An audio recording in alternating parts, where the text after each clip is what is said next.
searched many years on end. There was none that my soul could depend.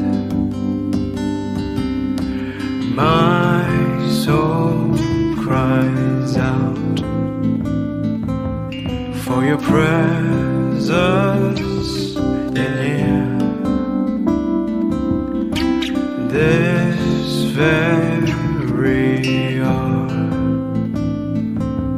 for your presence in here.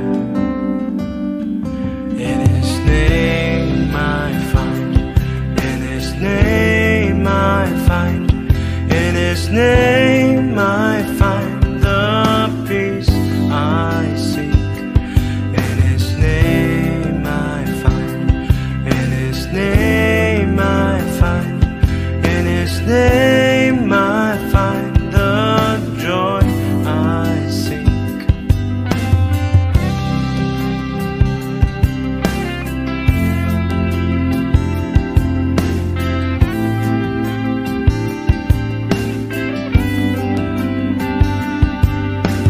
I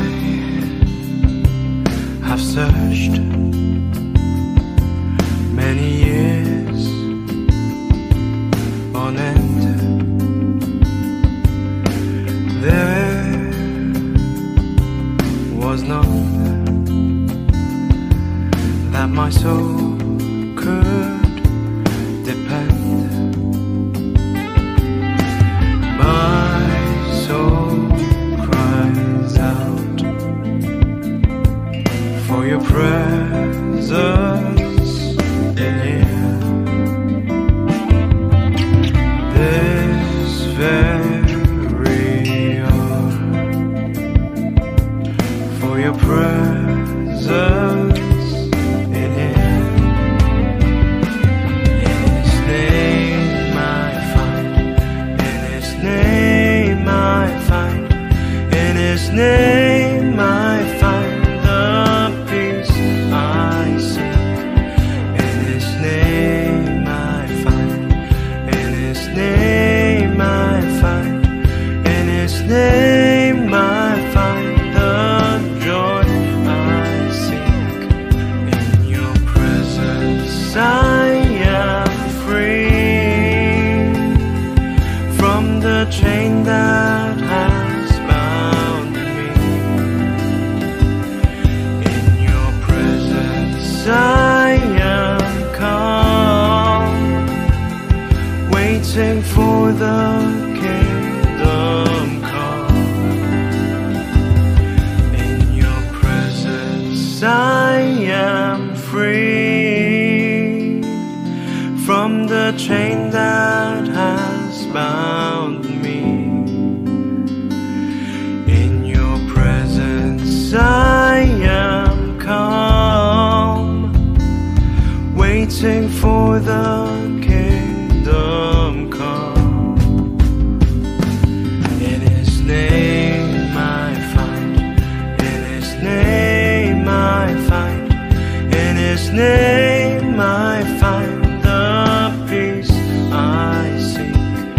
In His name I find, in His name I find, in His name I find the joy I seek.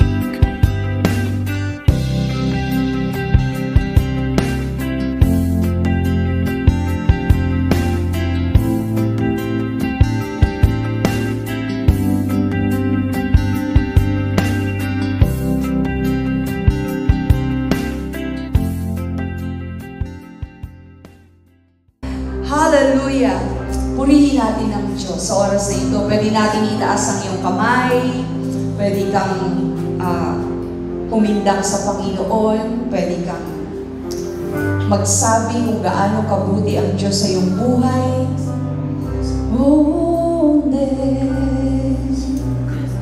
Sa Diyos, ituon mo ang iyong puso. Ituon mo ang iyong isipan. Sa Diyos na makapangyarihan sa lahat, kapatid. Sa Diyos Wala nang iba pa.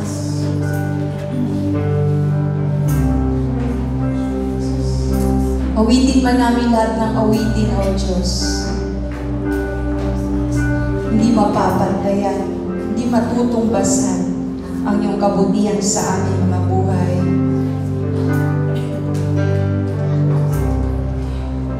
Hallelujah. Shirande.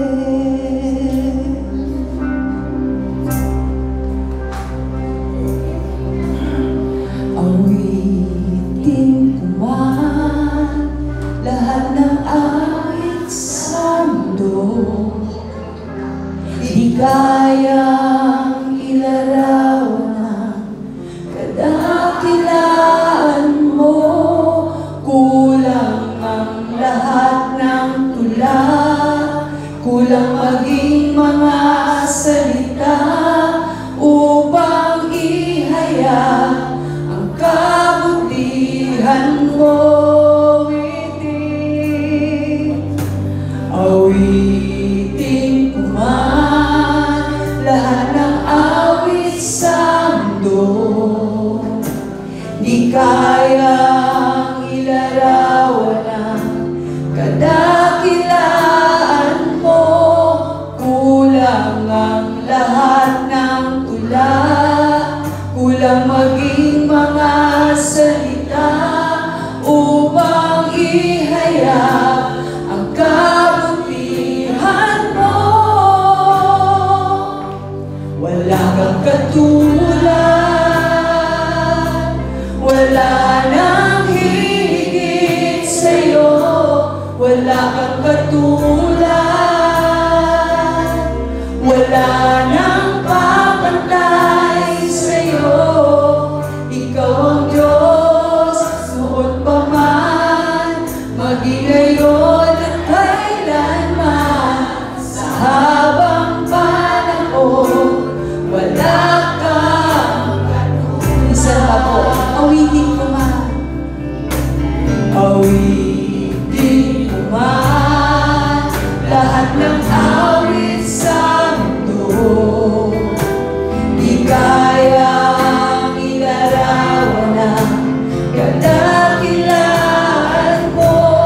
Kulang ang lahat ng luha, kulang maging mga salita upang ihayag ang kabutihan mo.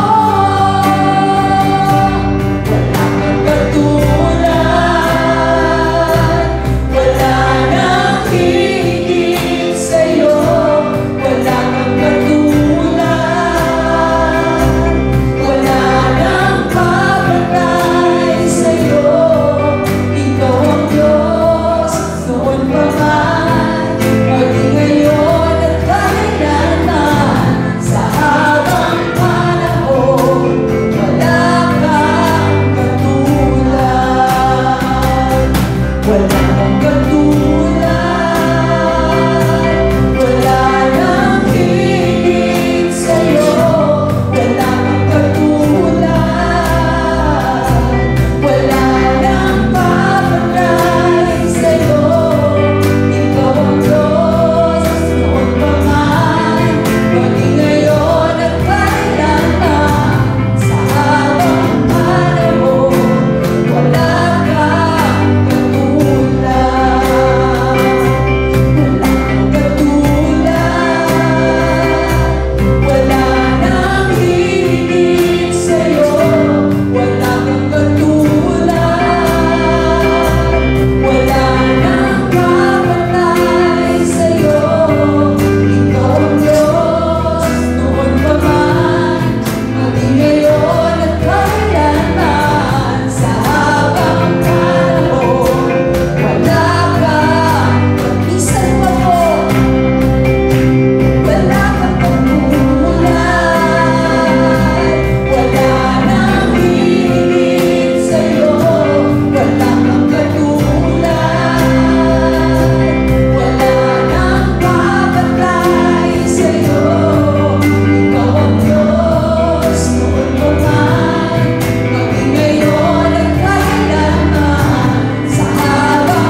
sa iyong presensya, wala na kami hahanap-hanapin pa. Kompleto na Panginoon. One thing I desire, O Lord, is to dwell in your presence all the days of my life. Dahil sa iyong piling lamang matatagpuan ang tunay na kasapatan sa aming mga buhay. Hindi nga po kayo nagkulang, O Diyos. Kayo lamang ang aming pag-asa. Kapatid sa Panginoon, awitin mo ang awiting ito na siya lang ang ating pag-asa, ang ating buhay.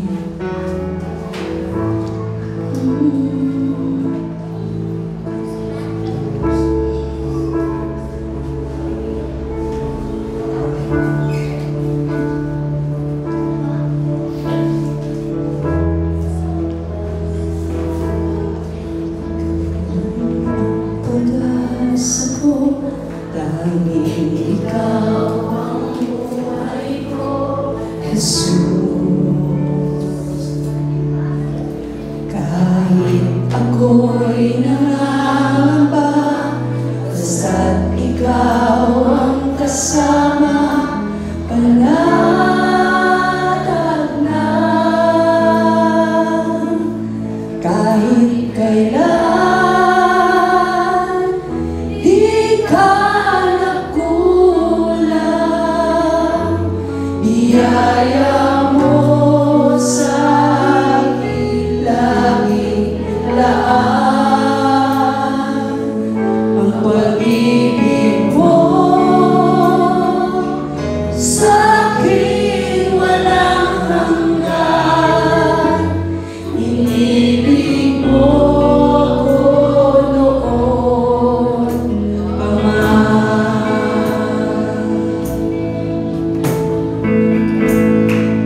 Panginoon.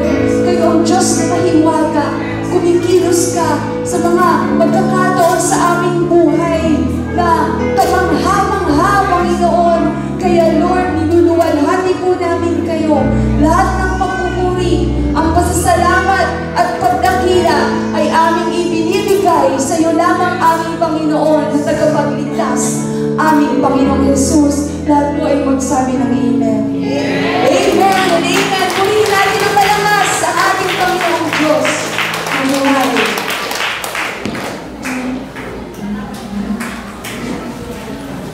Mga kids po, habang nag-prepare, pwede na po pumunta sa side.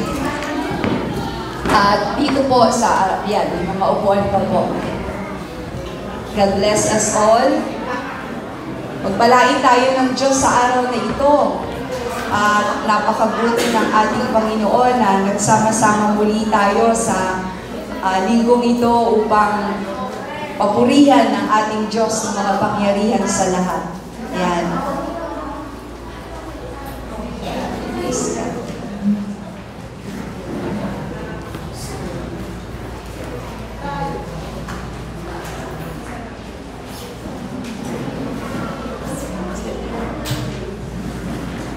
Praise God. Praise God. Good morning po sa bawat isa. Good morning. Sa mga nasa likod po, meron pa tayong space dito sa harapan. Ayan. Pakibati nga yung katabi mo sa umagang ito. Magandang umaga. May mga kinakabahan na dyan. But ngayon, tayo ay, sabi nga, nagpuri tayo kanina sa pamamagitan ng awitin. Ngayon ay inaanyayahan ko po ang bawat isa na magpuri sa Panginoon sa pamamagitan ng pakikinig sa Kanyang salita. Amen po? Amen. Kayo po ba ay excited sa umagang ito? Amen.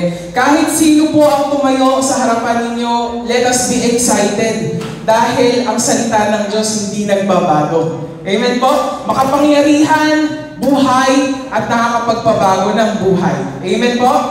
Amen. So, sa umagang ito po ay hindi na ako magpapakatagal at diretso na tayo sa ating topic sa umagang ito. Pakisabi mo nga, vessel. Vessel. Hindi vessel ah. Vessel. Yeah, sabi ni Tita Echi, vessel. Letter V. Victory. Pag sinabing vessel, ano ba ang vessel? Tagalog ng vessel. Daluyan, lalagyan. Amen? Ang lalagyan ba ay ginagamit? Yes. Pag ang lalagyan, dapat may ilalagay doon sa loob. Amen mo ba? Pag hindi ginamit ang lalagyan, nasa-serve ba niya yung purpose niya? Hindi. So sabi ko po dito, vessel, or sabi ko, we will be talking about vessel nga or lalagyan sa umagang ito, no? If not used, or pag hindi ginamit, it does not serve its purpose. Pag ang upuan na yan ay walang nakaupo, na isa-serve ba niya yung purpose niya? Hindi. Kaya magtawag tayo ng uupo dyan. Amen? But praise God. So, kidding aside, na alala po ba natin ang topic nung isang bisita natin before na si Pastor Ron Bacos? A call to servanthood. Or a challenge, ang Tagalog nun, hamon sa paglilingkod sa Diyos. Naalala po ba natin? If hindi natin maalala, nandun po sa YouTube ang preaching na yon and pwede natin balikan. So, Pastor Ron Bacos talked about challenge to servanthood. Why should we serve God? Binigay niya, ilan ba yun? 4 yata yun or 3, 4. Na dahilan kung bakit tayo dapat maglingkod sa Diyos. Now, or today, we will be talking about who wants to be used by God. Tanongin mo yung katabi mo? Gusto mo bang magamit ng Panginoon? Hindi mo na tinanong, ikaw na yung sumagot eh. Ang sagot agad, yes! Wala nang patumpik-tumpik pa. Yes.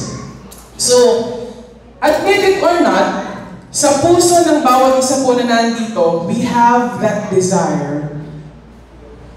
Sa puso ng bawat nandito, merong desire dyan to be used by God. Bata man yan, nasa middle age, adult, or mga senior citizens. Natatawa yung ibang seniors natin dito sa harap. Meron! At meron na tibok dyan na Lord, gusto kong maglingkod at magpagamit sa'yo. Amen? Kasi ayaw naman natin siguro forever na upo na lang tayo dyan, ano? At tanggap na lang ng tanggap.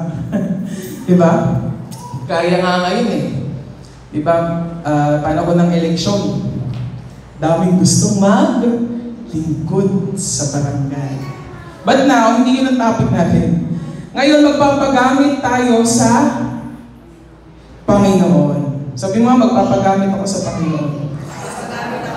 Oh, sabi niyo yan, ha? Sabi ko po dito, God works in wonderful ways. Mukhang malakas yung mic.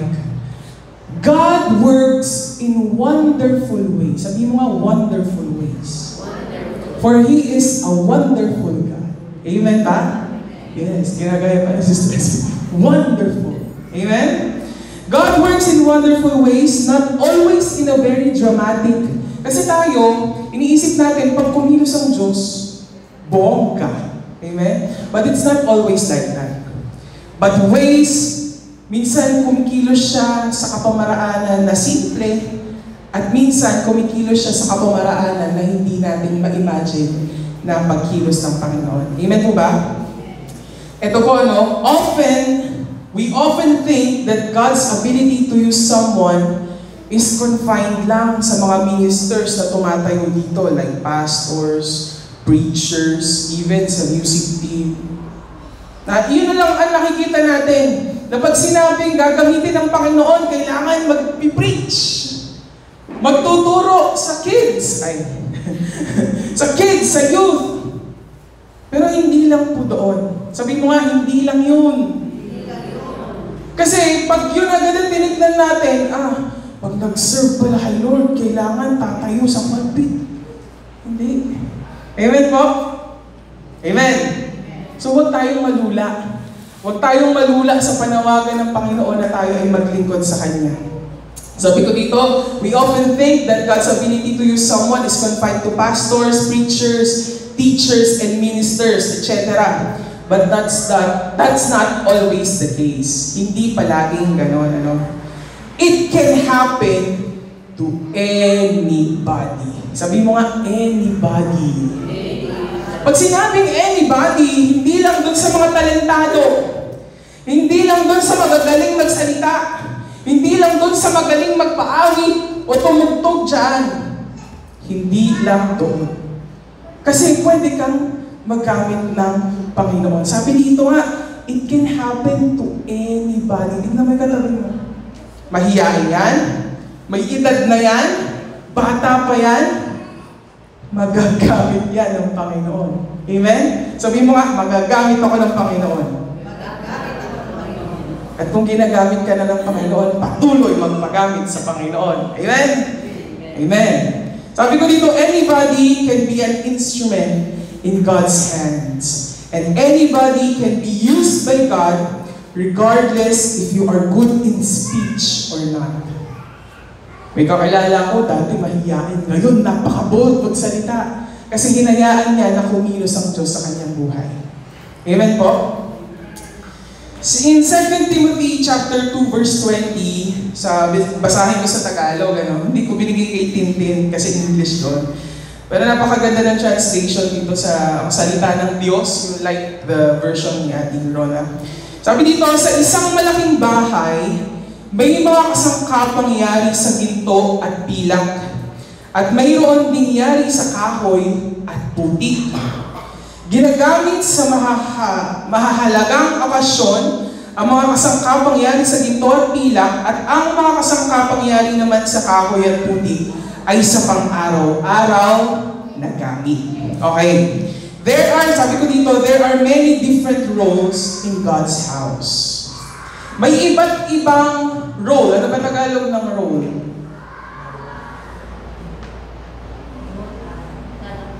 Ano ba? Ginagampanan.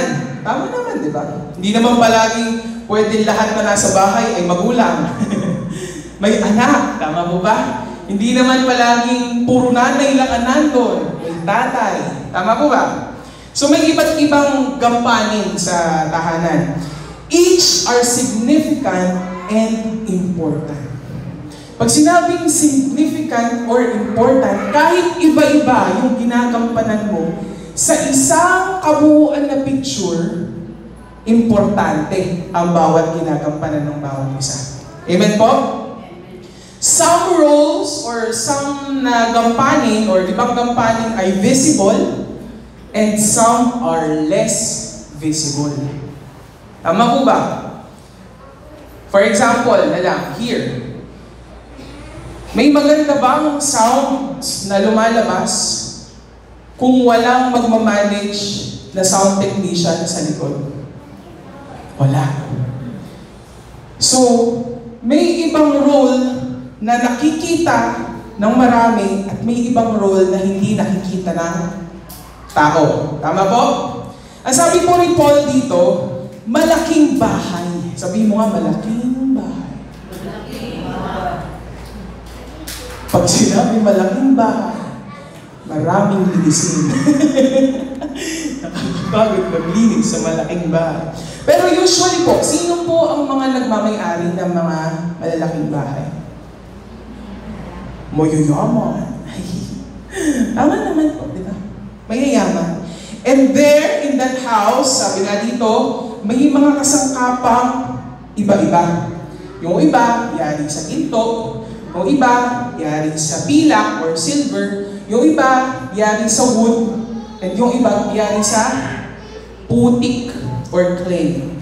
Sabi ko dito, a vessel or a container or utensils ay may mga kanya-kanyang purpose. Sabihin mo nga, purpose. Or layunin. Ang kutsara ba, pwede ka magluto dyan? Hindi. Anong kakailanganin mo pag nagluto? Kasirola, kaldero, kawali. Tama. Pwede ka bang kumain sa kawali? Pag dinadamad kang maglinis, pwede na rin.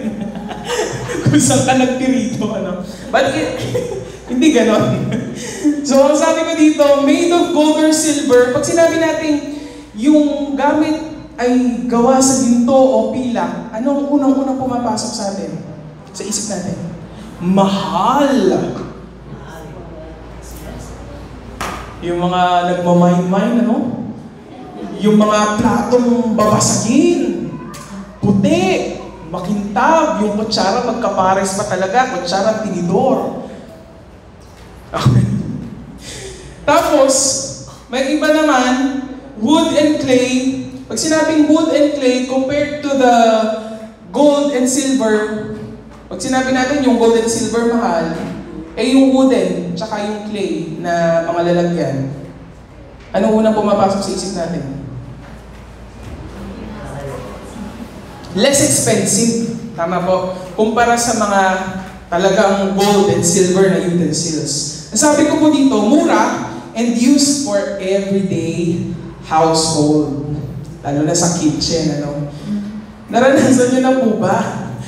Sa isang tahanan niyo, may tumatawang nanay na guilty. Pag may bisita lang lumalabas ang babasagin. Yes! Pag may bisita lang lumalabas, ang talagang magkapares ng tinidor at kutsara.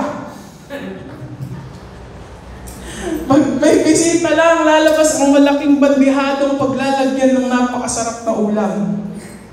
Pero sa pag-araw-araw na gamit, yung mga free pa sa alam niyo yung yung mga pang-asim na nor, yung square, yun palagi natin ginagamit kasi ganyan po kami sa bahay, ano. Talagang lalabas lang pag may bisita, yung mga babasagin. Ay, tapos yung kutsara pa namin, kubik-kubiko. Hindi naman kubik-kubiko, hindi magkakapartner talaga. But, Pinakita ko lang doon yung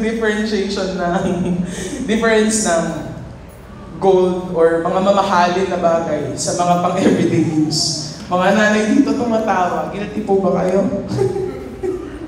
And usually po, yung mga garapon-garapon, mga containers na yan, kapag kaalam natin na mura, iba kung ano-ano na lang yung nilalagay natin dyan.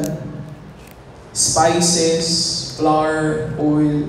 And usually ito, nakikita natin, naka-display ba sa sala? Nasa kusina. Tama? Nakatago. Tama po ba?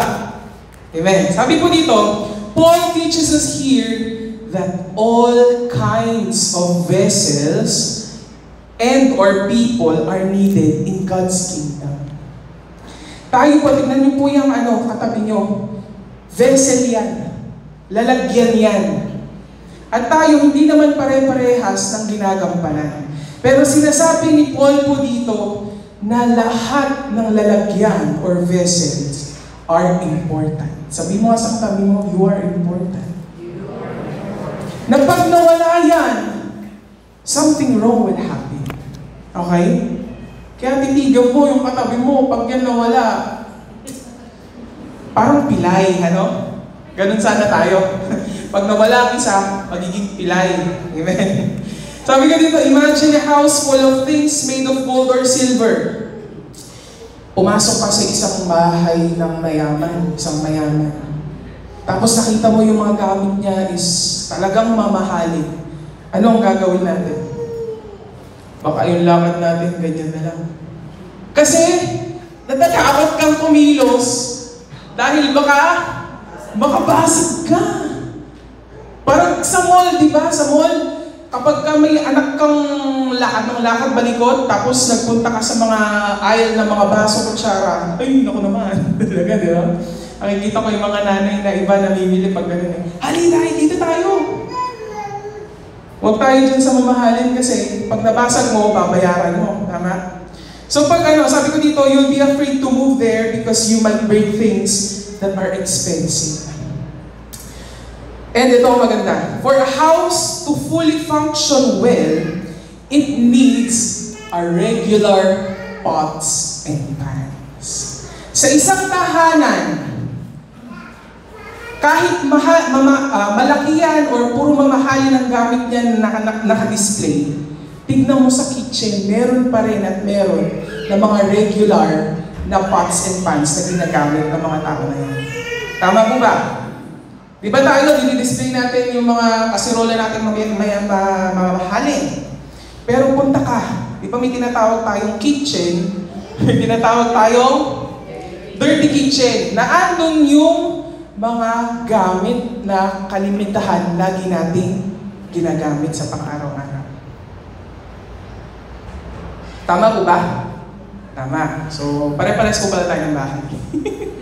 Sabi ko dito, utensils and containers used daily may not receive the same admiration or flattery compared to the expensive ones. Tama po.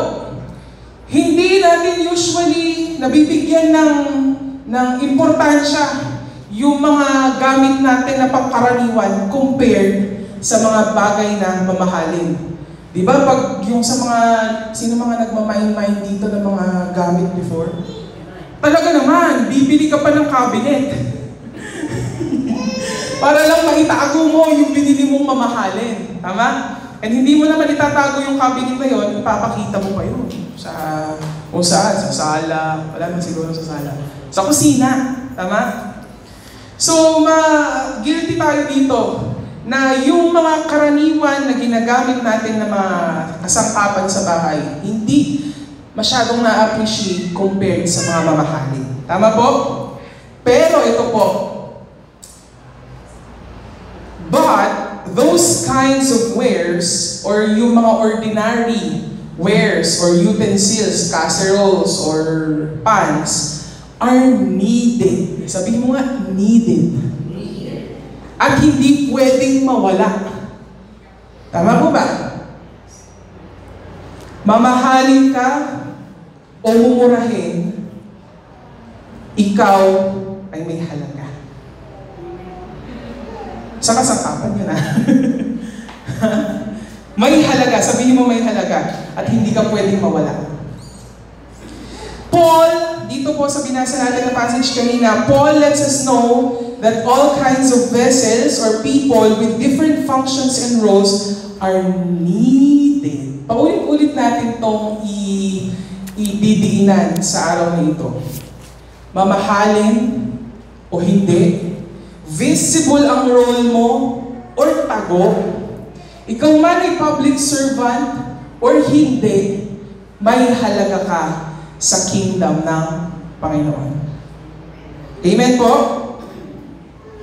Although different from each other, each is important and special.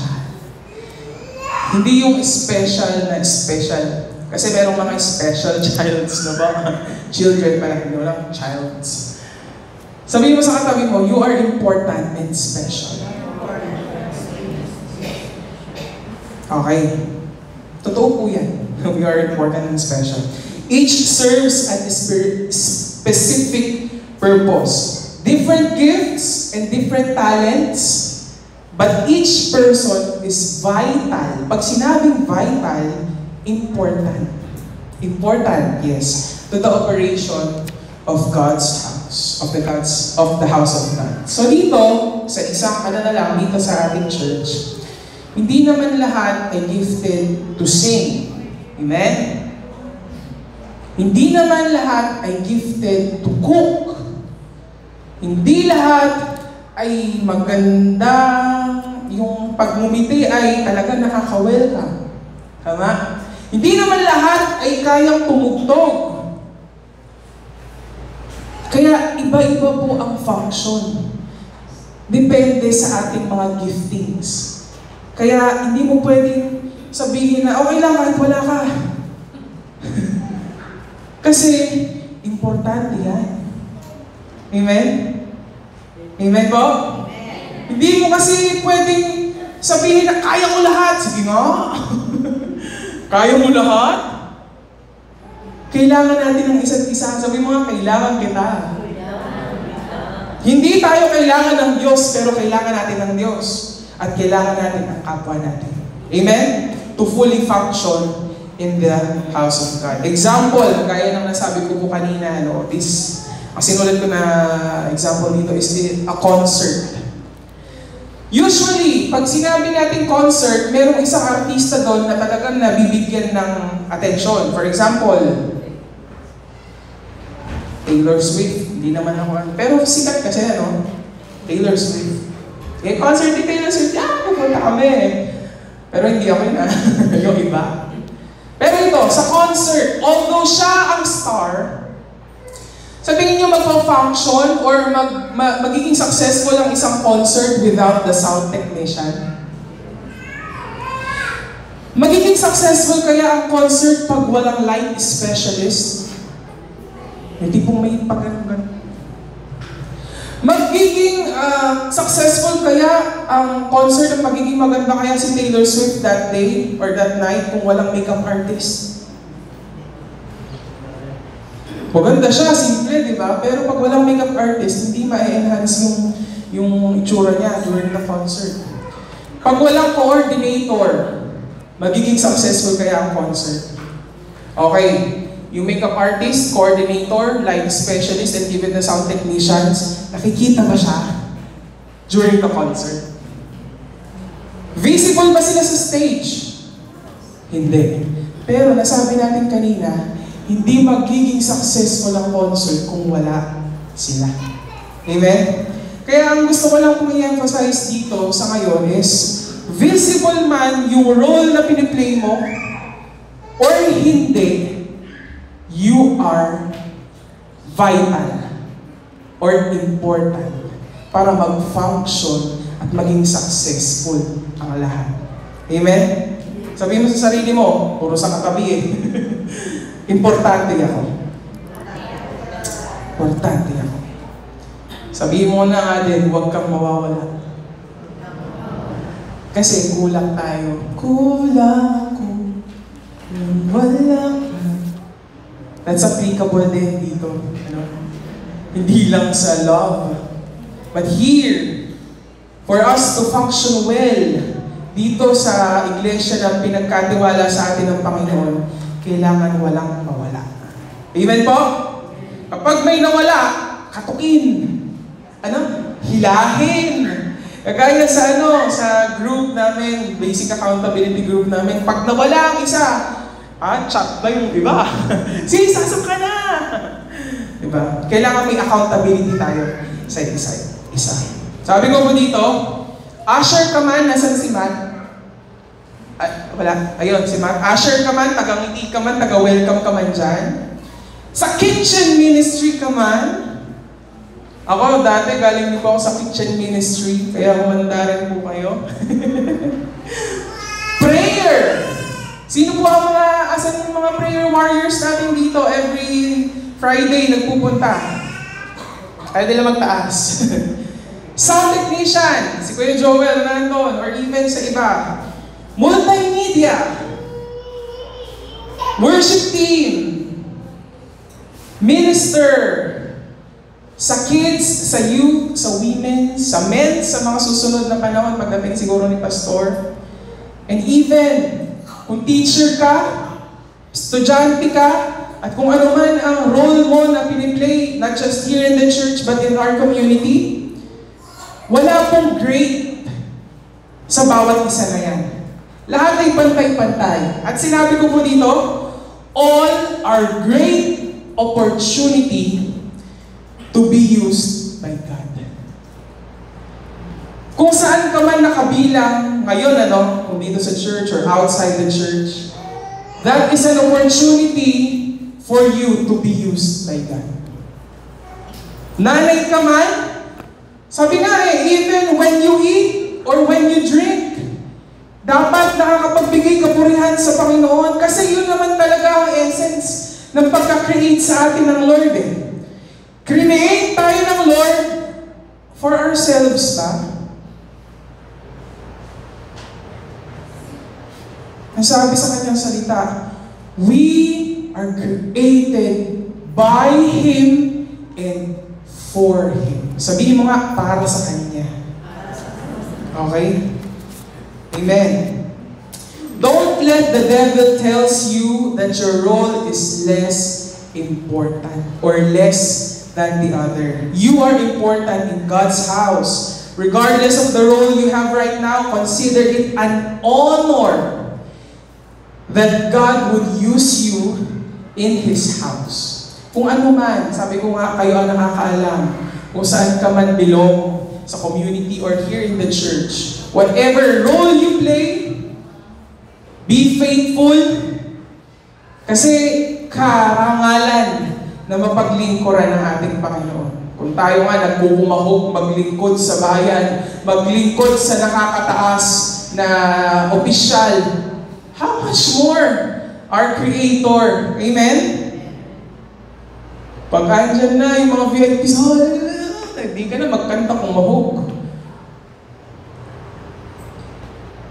Ang paglilingkod po sa Diyos. Hindi ba tayo magkanta kung kumahog?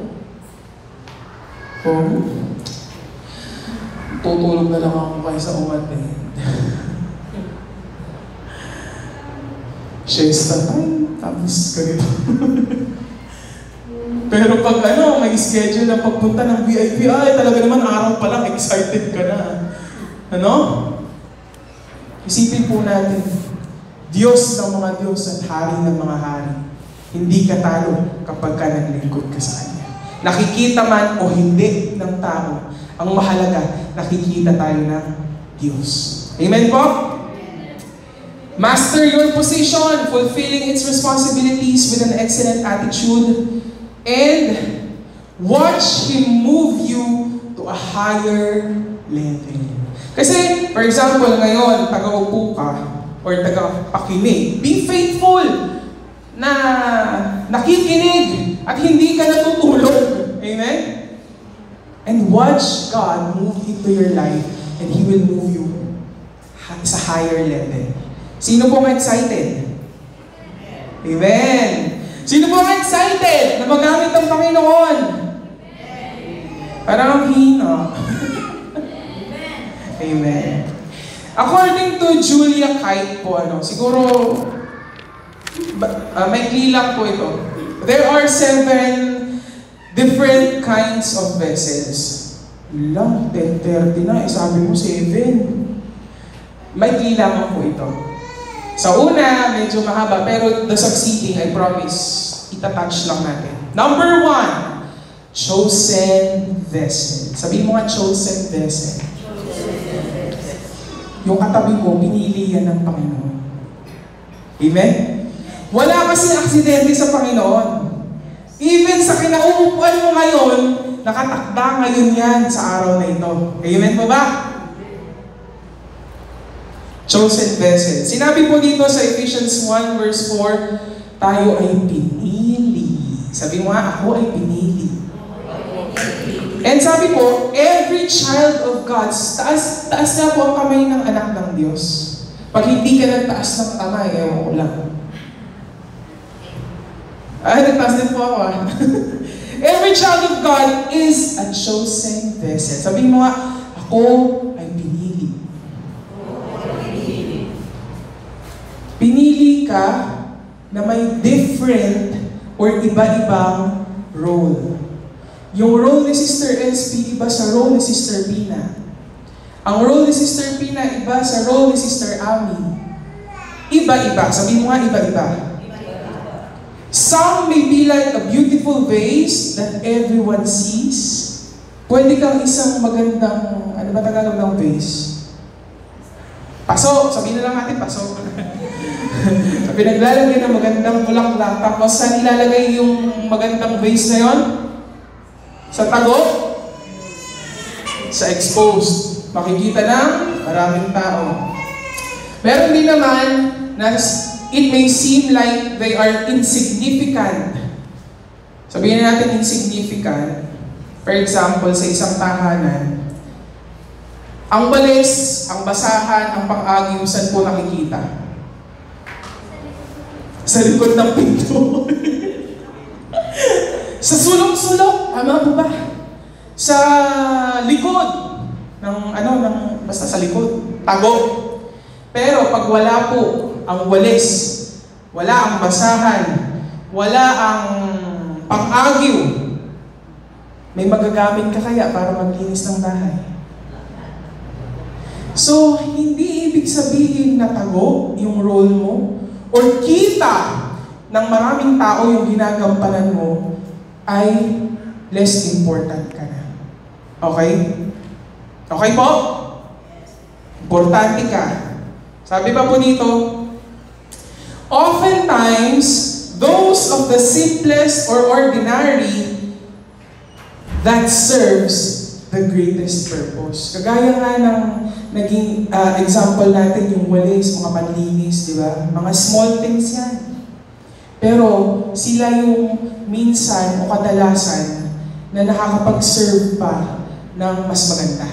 Tama po? May mas magandang use pa. God doesn't need your ability. Hindi kailangan ng Diyos ang talent mo. Hindi kailangan ng Diyos na magaling kang magsalita.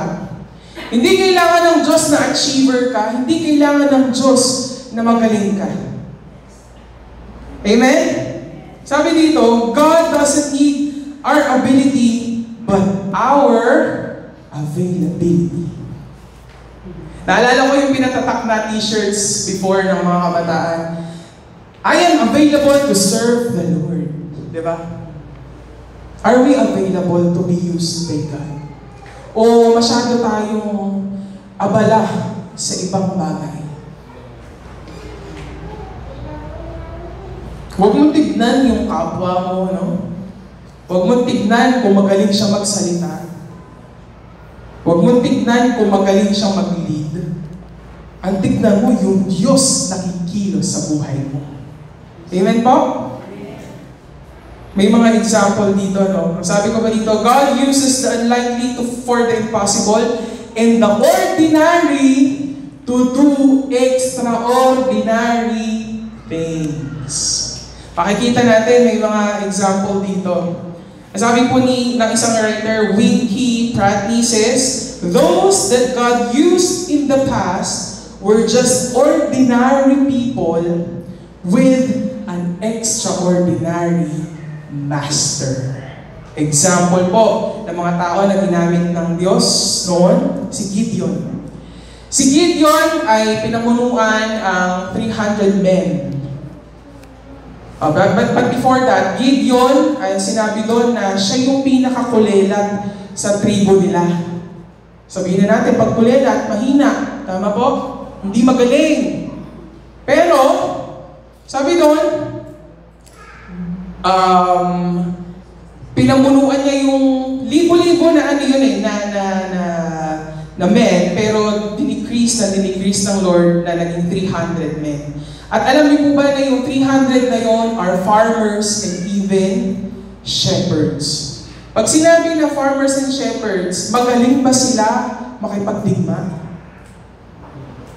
Hindi. Magaling sila magtanim. Magaling sila magsaka. Magaling silang magpastol ng kanilang mga alagang hayop. Pero sa pakikipagdigma, hindi sila magaling. Amen? Pero, ano ang pagkilos ng Diyos sa grupo ni Gideon? Natalo nila yung libo-libong experienced soldiers. Dahil ba sa kanilang lakas? Dahil sa ginawa at pagkilos ng Diyos sa kanilang buhay. Sabi ko mo dito, God doesn't seek the strong and powerful. Hindi tinitignan ng Lord o hindi hinahanap ng Lord yung magagaling at makapangyarihan. For He calls the least in the eyes of the world so that He is most glorified. Pag ang pinili ng Diyos or ginamit lang ng Diyos ay yung magagaling, sino kaya ang mapapagurihan? Yung galing ng tao. Tama po? Pero pag ginamit ng Diyos ang mahina at nakapaggawa ng great na bagay or dakilang bagay or kamanghamanghang bagay, sino po ang mapapagurihan? Ang Diyos. Kasi nakikita na wala na ako kundi yung Diyos na kumikilos sa buhay ko. And sabi po dito in 1 Samuel 16:7, He looks at the heart. Kaya totoo na hindi tumitingin ang Diyos sa abilidad mo. But He is looking sa puso na handang magpagalit sa Panginoon. Ngayon kaya, pag tinignan kaya ng Diyos ang puso ng bawat isa, yung tipong iskan. Makikita kaya niya yung tibok ng puso mo na gusto maglingkod sa'yo. Hindi dahil sa kakayahan ko, but yung kakayahan ng Lord na kumilos sa puso ko. Amen po? Amen. Sino yon? Yung example natin na una, si Gideon. Pangalawa, si Moses. Diba? Moses is a murderer. Pumatay siya ng isang Egyptian. At kung hindi niyo po alam yung story, magbasa tayo ng Biblia. Hindi ko na i-expound. And nung napatay niya yung Egyptian, nagtago siya. And he became a shepherd for 40 years sa kawan ng kanyang biyanan. For 40 years, ha? At hindi siya magaling mag-salita. Sabi mo nga, at. Sabi kasi dito sa Exodus chapter 4 po, verse 10, 11, and 12. Sabi dito, Panginoon, hindi po ako magaling magsalita. Sino po nagsasabi dito? Hindi ako magaling magsalita. Mula pa noon ay hirap na ako sa pagsasalita, kahit na ngayong nakikipag-usap kayo sa akin, pautal-utal ako kapag nagsasalita. Ano po ang sinabi ng Panginoon sa kanya in verse 11 and 12? Sabi dito, sanabi sa kanya ng Panginoon, sino ba ang gumawa ng bibig ng tao? Sino po? Ang Diyos. Sino ba ang may kakayahang gawing bingi o pipi? Ang Diyos. Sino ba ang nagdidesisyon na makakita o mabulag siya? Ang Diyos. Hindi ba ako? Sabi niya, ang Panginoon. In verse 12, kaya lumakad ka dahil tutulungan kita sa pagsasalita at ituturo ko sa iyo ang mga sasabihin mo. Si Moses, pautal-utal, pero ginamit ng Panginoon. Kasi hindi naman tayo lalakad at kikilos kung sa sarili lang natin kasama natin ang Diyos. Amen? Sabi ko dito, don't look at your weakness. Don't say any excuses. Huwag mong tignan yung kahinaan mo. Huwag kang gumawa ng excuses. Diba naman, excuse me po, hindi yun. Excuses para hindi mo gampanan yung panawagan sa'yo ng Panginoon. Obey and let God use us. Sabihin mo nga, I will obey. And I will let God use me. At ang nangyari po, si Moses was used by God to lead Israel out of Egypt. And many more. Marami pang mga example doon. Si Paul, na persecutor ng Christian before. Si Peter, na fisherman, na naging fishers of men. Di ba? Si Jeremiah, na bata. But still, ginamit ng Panginoon. In 2 Corinthians chapter 10 verse 12, sabi po dito, hindi namin ibinibilang o kinukumpara ang aming sarili sa mga iba na mataas ang tingin sa sarili. May mga hangal sila dahil sinusukat nila at ikinukumpara ang kanilang sarili. So, hindi po matalino para sa isang tao na ikumpara natin ang ating sarili sa iba. Kasi sabi nga natin kanina, ang role ng kutsara ay iba sa role ng kaserola. Tama? Pero, both are important para mag-function sa kitchen. Tama po? So, when we compare ourselves to other people, hindi yon matalino. Okay? Hindi matalino. Sabi mo nga, hindi matalino yon. God has placed us here on earth where we are. Ang Diyos, nilagay tayo dito sa mundo kung nasan tayo at a particular time for a specific reason. That is to glorify Him all in all. Kahit anumang role yan na gagampanan at ginagampanan mo at gagampanan pa, walang aksidente sa Lord. Amen? Kung ano man yan, sabi ko nga, kayo na makakaalam yan, the main objective is for us to give glory to the Lord. Not to glorify me, not to glorify yourself, but to glorify Him. Paulit-ulit natin sinasabi kanina, we are created by God for God. Amen? Number 2, yun lang naman po yung vessel na example na mahaba. Dito, papasadahan na lang natin. Sanctified vessel. In Joshua 6 verse 19, set apart vessel for the work of the Lord. Tayo ay pinili at talagang sinet apart, itinabi, hiniwalay para sa gawain ng Panginoon. The moment we are saved, there are two different, sabi po dito ni Julian Kite, may two types of sanctification, positional and practical. Positional is when the time na tayo ay naligtas, we are positioned or we position ourselves to be set apart for God's work. Yun nga yung kanina. And number 2, practical sanctification. Practical sanctification na every day we make a choice or decision to live a holy life. Kasi even though na set apart na tayo ng Lord for God's work, for His work, we are still living here in this world. At meron pa rin sinful nature sa bawat isa.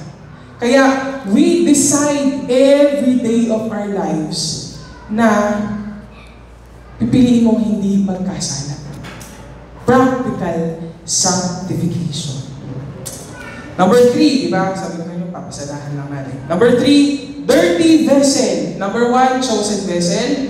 Number 2, sanctified vessel. Number 3 is dirty vessel. May tanong ako, napagkainan na na plato, pagkakainan mo ba? Hugasan ko muna, di ba ate? Hugasan ko muna. Kasi walang gagamit sa maruming plato, kutsara. Harboring sin in our lives that keeps God from being glorified through us. When we are still living in sin, when we continue to sin, alam niyo po ba, sabi nga dito, that keeps God from being glorified through us. Imbis na mag-glorify ang Lord sa buhay mo, dahil may kasalanan ka sa buhay mo, hindi siya napaparangalan. Gusto ba natin yun? Ayaw. Sabi mo, ayaw ko. Ayaw na nila magsalita. Sin or worry, sino mahilig mag-worry? Mga nanay. Mahilig mag-worry. Sabi nga sa isang preacher, turn your worry into worship. Easy said than done, no? Pero sabi nga, kailangan gawin. Worry, gossips, mga Marites, si Ate Marites. Thinking negatively or evil against other people, that's a sin. Jealousy, pride, at marami pang iba. If we want the Lord to work in us, sino po dito ulit ang gustong magpagamit sa Lord? At gustong kumilos ang Diyos sa buhay niya? I hope and I believe lahat po tayo, no? We must be willing to deal with sin.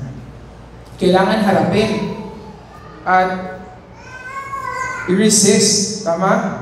Cleansing process is unpleasant but necessary.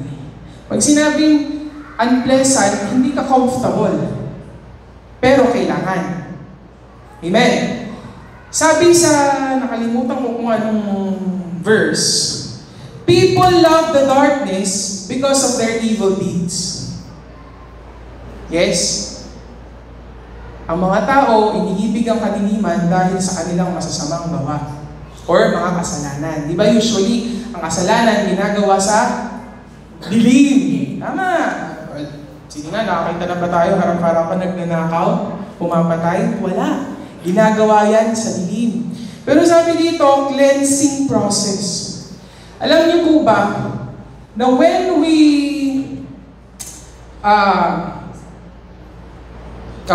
in 1 John chapter 1 verse 9, sabi dito, confess to God. Is confession easy to do? Yung pang-amin, madali bang gawin? Hindi. Sabi nga natin, people love darkness kasi andun yung masasamang gawa because of their evil deeds. But when we confess, alam niyo po ba mahirap? We step out from darkness and we move into the light. Sabi mo nga, light. Sabi po doon sa 1 John 1:5, God is light. So pag tayo, kunyari ito, dilim na, no? Namumuhay tayo sa dilim. And we step out from that place and move into the light, ano po mangyayari? Ma-expose ka. Amen? Madali ba ma-expose? Masarap pang ma-expose? Hindi. Lalo na kung i-expose ay kasalanan. Kaya sabi dito, cleansing process is unpleasant. And cleansing, ang unang step dyan is confession. Amen po? Confession to God. And ito naman po ang maganda. Maaasahan natin, ito po ay sa 1 John 1:9, maaasahan natin patatawarin niya ang ating mga kasalanan. Hindi ka lang basta i-expose at ipapahiya. Ang sinabi doon, patatawarin tayo sa ating mga kasalanan. At, ito po yung cleansing. Lilinisin tayo sa lahat ng uri ng kasamaan dahil siya ay matuwid. Amen? So, huwag sana tayo maging dirty vessel, ano? And if we still have that sin in our lives, come to God, confess to God, and let God cleanse us. Amen? Number 4. Bilis na lang, last na. Cracked vessel. Crack. Pag sinabing crack, may lamat. Lamat. When we permit bitterness and unforgiveness to creep in our hearts, sabi mo nga, bitterness and unforgiveness. Usually, ito po, hindi natin to napapansin na nasa atin na pala. No? Hindi natin napapansin na ikaw being a vessel, ay meron na palang crack kasi bitter ka. meron kang unforgiveness sa puso mo. Sabi dito, we may not notice it right away, but it will quickly spread and it will destroy our lives if not dealt with. Bitterness will always cause more damage to the offended rather than the offender. Pag tayo may puot sa puso natin, pag tayo may unforgiveness sa puso natin, ang akala natin, yung tao na nakasakit sa atin ang nahihirapan, hindi. Tayo. Amen? Tayo, sabi mo nga, ako yun. Ako yung unang-unang nasasaktan at grabing nasasaktan kumpara dun sa taong nakasakit sa akin. When we harbor bitterness, pag kinip natin ang bitterness sa ating mga puso, we prevent the Holy Spirit from working through us as He desires. The Holy Spirit desires to work in each and everyone's lives. Pero pag may unforgiveness and bitterness sa ating mga puso, that prevents Him to move. Kaya, sabi nga natin, gusto natin na magamit at magpagamit sa Panginoon, then, replace bitterness with forgiveness, for forgiveness heals our cracks and allows us to be a useful vessel in God's service. Kung may crack yung vessel mo, lumapit ka sa Panginoon. Amen? Replace that bitterness and unforgiveness with forgiveness and love. Number 5, broken vessel. Di ba may awitin na broken vessel?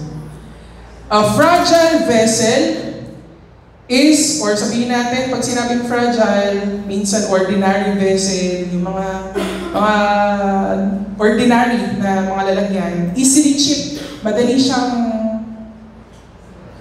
masira yung bungi. Sino yun? Ay, si tatay. Madaling mabungi yung mga hindi mamahalin na, di ba? Yung mga vessels. Easily cracked and even easily to be broken. A single tap, sabi ni Pastor Rudy Verdin, single tap, one bump can easily crush that vessel. Broken vessel. Have you ever felt like punong-puno ka na? Yung tipong punong-puno ka na malapit ka ng mabasag, malapit ka ng sumabog. Naranasan na po ba natin yun?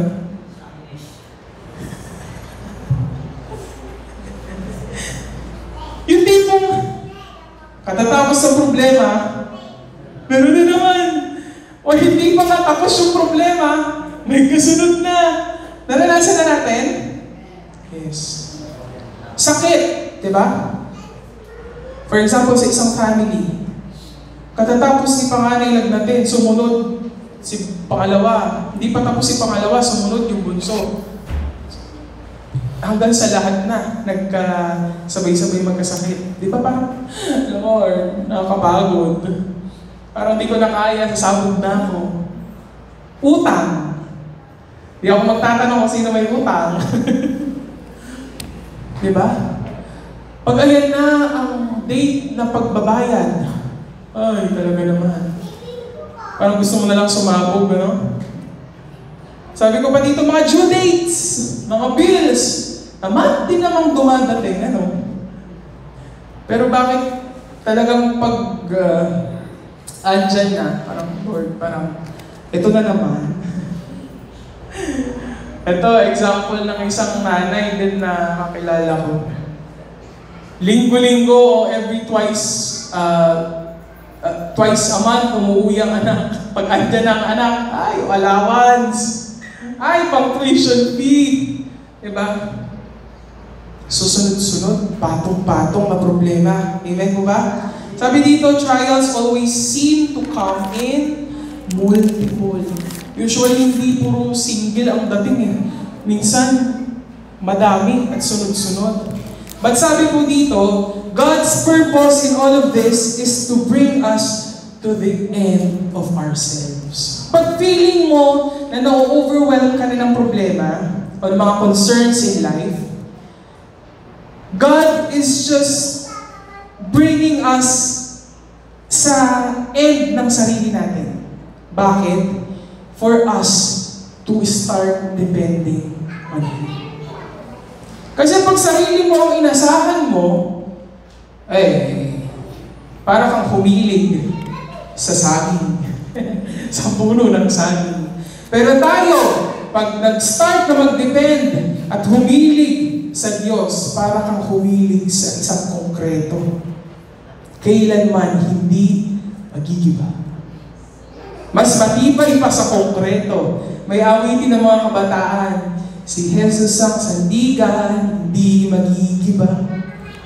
Kasing talam ng kabundukan, di magigiba. Kaya kanina tayo sasandal pag alam mong punong-puno ka na at malapit ka na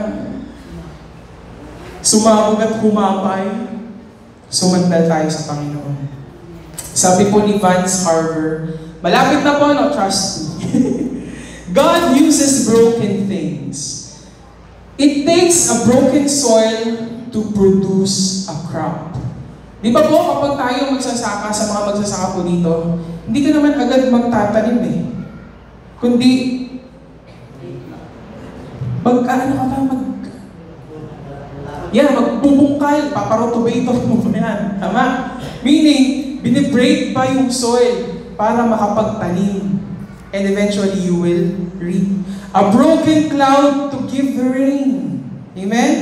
A broken alabaster jar to give forth perfume. Di ba yung story sa Bible na binasag niya yung lalagyanan ng kanyang pabango? At nung binasag niya, nagbigay ng magandang halimuyak pabango.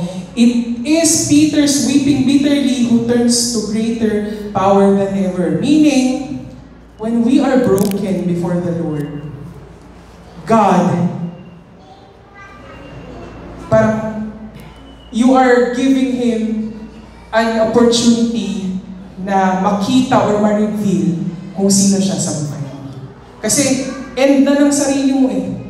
And you will start to depend on God. Number 6, second to the last, restored vessel. Actually po, I am a restored vessel.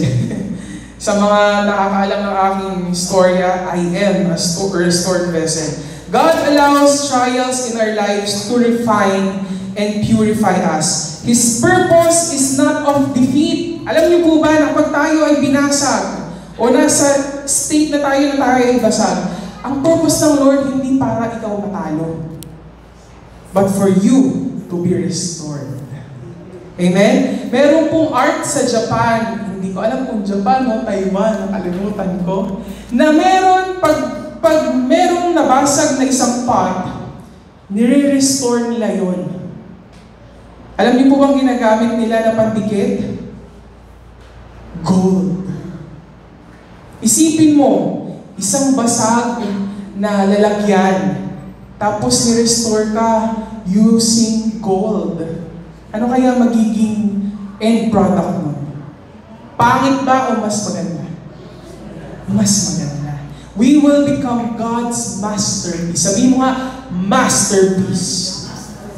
Amen. And dito na po yung last. A filled vessel. Filled. May laman. Puno na lalagyan. Nasabi natin may broken vessel. And broken vessel is meant to be restored. And pag tayo na-restore, tayo ay pupunuin ng Diyos. Amen? Amen. Pupunuin ng ano? Ng tubig? Hindi. Sabi po dito in Ephesians chapter 5 verse 18, hayaan ninyong mapuspos kayo ng banal na Espiritu. Sino po ang may alam ng fruit of the Spirit? Nabanggit na ni Pastora kanina. Love, joy, peace, long-suffering, meekness, gentleness, goodness, temperance, all those things is dapat nandun sa lalagyan. Check ourselves. Self-check. Are those fruit? Lahat po kasi yun. Pag sinabing fruit, single. Although ang dami, dapat one na fruit, nandun lahat. If we are broken, if we are restored, we are to be filled by the Spirit of God. Yung love, joy, peace, long-suffering, great gentleness, goodness, meekness, and temperance. The primary, sabi po dito, the primary key to being filled with the Spirit is abiding in His presence. Kagaya ng inawit natin kanina. Ang kailangan lang ay babad sa presensya mo. Babad sa iyong salita. Babad ang sikreto ko kung bakit ako masaya. Babad. Abide. Pag sinabing abide, hindi ka kakalas. Amen? Sa presensya ng Panginoon. When we are a vessel that is restored and filled with His presence, then and only then, magagamit tayo ng Panginoon para maibuhos naman sa buhay ng ibang tao. Amen po? Sige nga po, gumamit tayo ng basag na tasa. Useful ba? Magagamit ko kaya? Kunyari, pansalo ko siya ng kape. Baka wala kang masalo dyan kasi basag. Kailangan ma-restore and be filled with the fruit of the Spirit. Amen? Paano ma-fill? Abide in His presence, in His Word. May we surrender our will to Him right now so that He can make us a beautiful vessel of honor unto Him. Surrender everything to God right now. Ask Him, Lord, here I am. Use me. Kung nakikita mo, Panginoon, na I am a dirty vessel, cleanse me. Kung nakikita mo, Lord, na ako ay broken or cracked, broken, restore me and fill me with your Spirit. Amen. And lastly, be a vessel that seeks to be used by God for His glory. Ang dami kong sinabi po kanina ng types of vessel, but here, to wrap these things up, be a vessel na magagamit ng Panginoon para sa Kanyang kapurihan.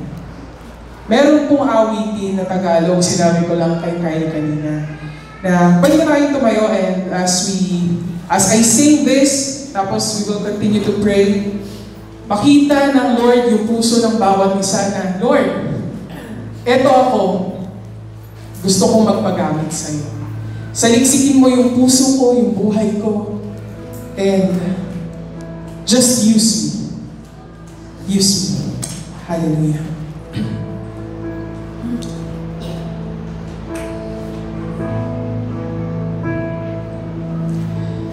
Kailan ba ibibigay ang buhay mo't lakas sa Kanya na nagbigay sa'yo ng buhay na wagas?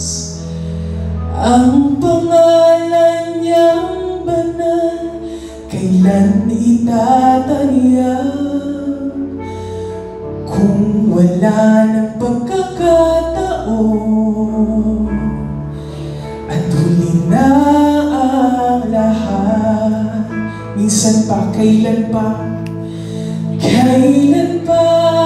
ibibigay ang buhay mo't lakas sa Kanya na nagbigay sa'yo ng buhay na wagas?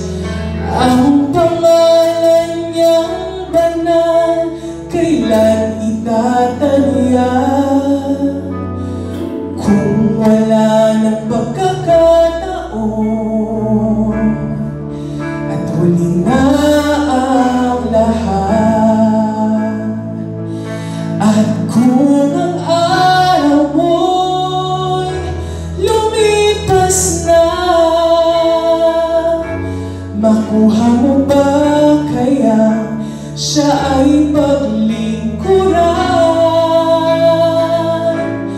Kailan ba kaya maglilingkod sa'yo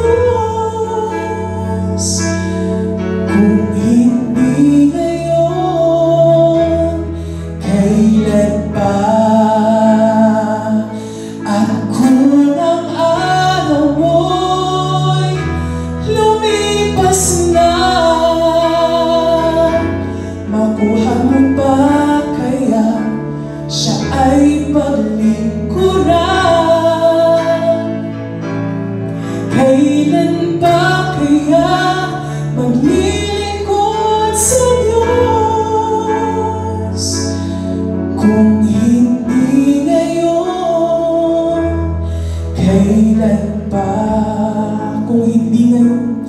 Kung hindi ngayon, kailan pa? Kung hindi ngayon, kung hindi ngayon, kailan pa? Sabi ng awitin, kung hindi ka pa ngayon maglilingkod, kailan pa? Baka mahuli na ang lahat.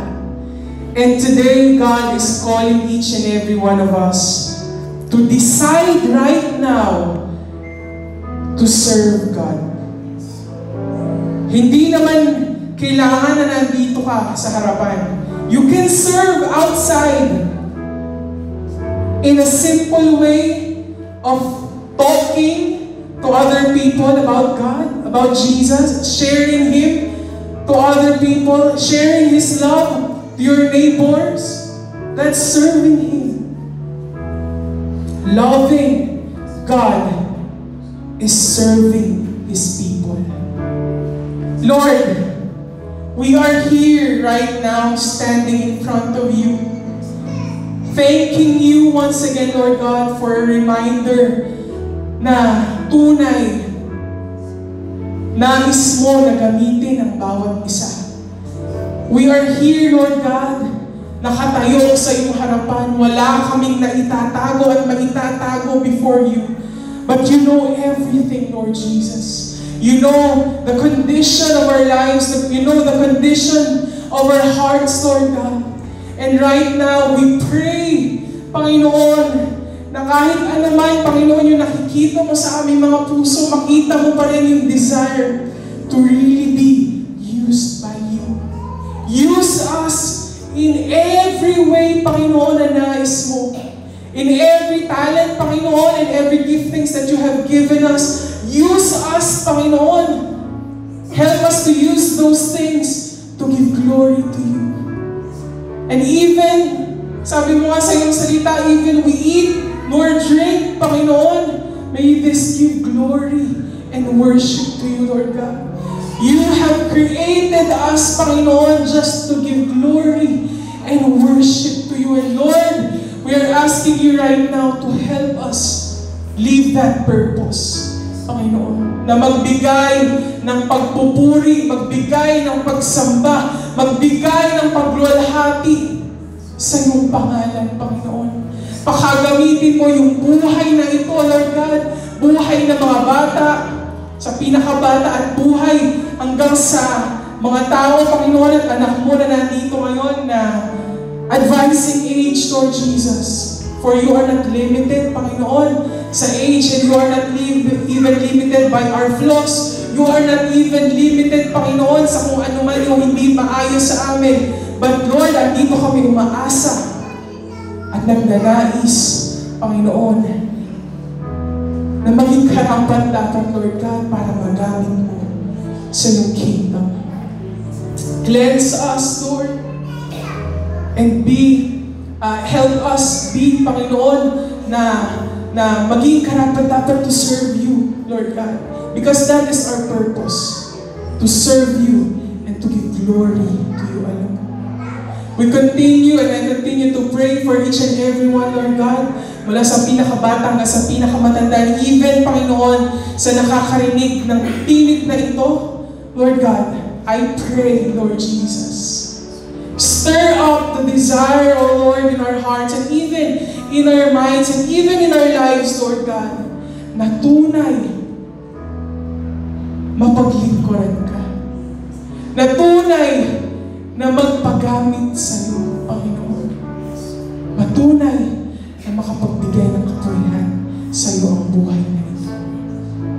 You continue to lift everyone, Panginoon, into your hands, and I just want to speak blessing upon blessing, life upon life that is coming from You. And Lord, whatever, Panginoon, na hesitations and excuses, Lord God, na pumapasok sa puso at isipan namin sa oras na ito na naghihinder for us to serve You and let You use our lives, Lord, we come against it in the name of Jesus. And just continue to stir up that hunger, that desire, Lord God, to really give our lives to to you, to give glory to you.